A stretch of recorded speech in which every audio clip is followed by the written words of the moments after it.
อ้าบ่ยังบ่ทันได้เจ็บแต่ว่าลืมตัวว่าเข้าห้องน้ำบ่ได้ลืมตัวเฉยๆแต่ว่ายังบ่ทันได้เจ็บตอนนี้น่ะ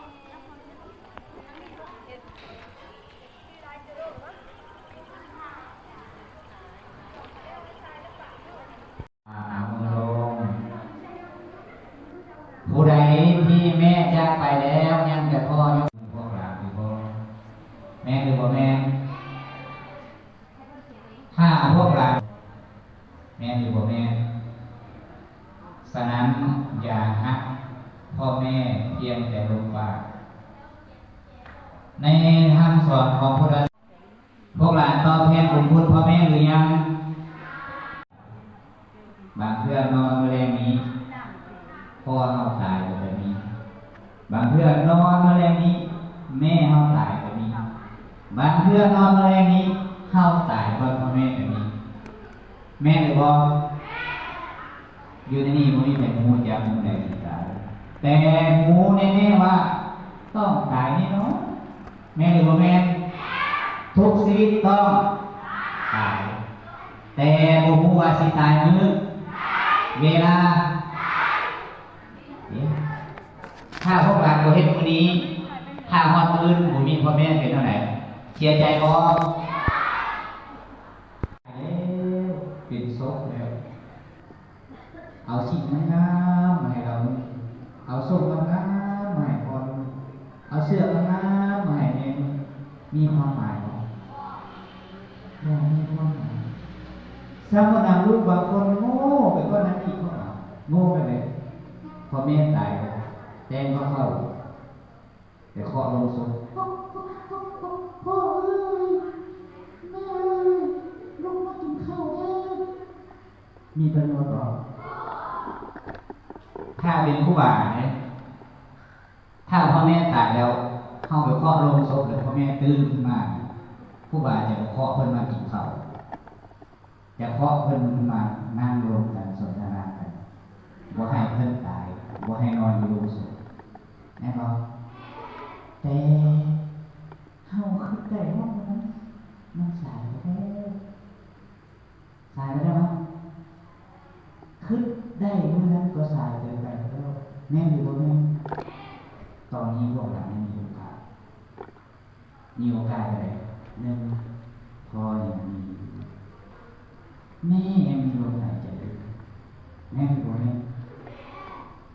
ถ้าลูกหลานเป็นคนดีแม่บอกลูกหลานคนนี้ถ้าลูกหลานเป็นคนดีแม่บอกลูกที่รักคนถ้าลูกหลานเป็นคนชั่วแม่บอกลูกที่รักคนบอกนี้ฉะนั้นต้องเป็นคนดี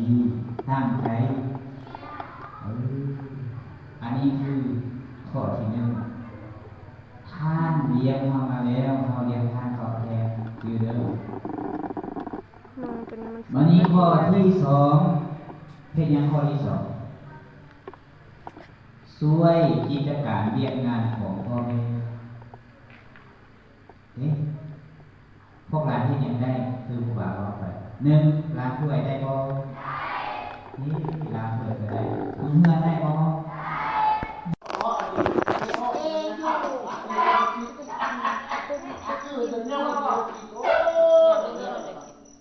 ไปเบิ่งก่อนเบิ่งเถอะนี่สิกินเนาะนี่กินวะบ่กินบ่กินยุ่งงานเลยก่อนไปกินบ้านนะเด็ด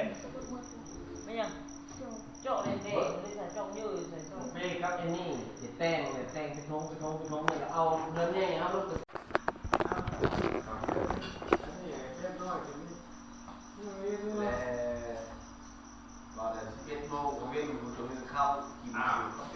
มองมันจะมืดอยู่นะที่ข้างกันยังไงนะรอไล่เอาไปคนละข้างเศร้ากับซี่กุ้งข้างเปียกโม่ในตะลุกเลยรับได้เลยบอกมาจะมาเลี้ยงที่ข้างเมืองเนาะเลี้ยงลูกเดี๋ยวตอนเดี๋ยวตามลูกเดี๋ยวลูกไปเล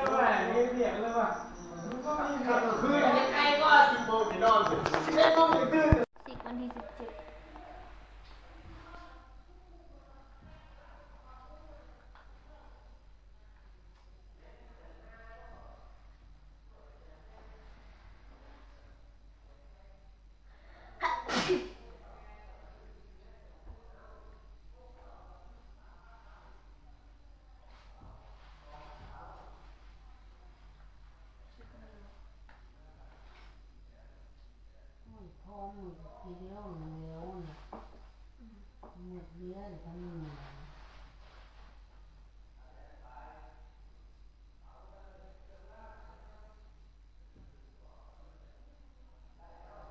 ถ้าหมองอันมาซื้ออันปวดกันทรงนี่มันท้องยาวมันก็ตาดำอยู่ด้วยเอาไว้ใส่แล้วเอาเนื้อใส่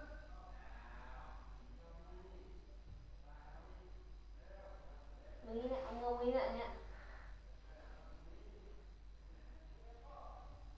แล้วก็ขึ้นนี่ถึงมาถึงขึ้น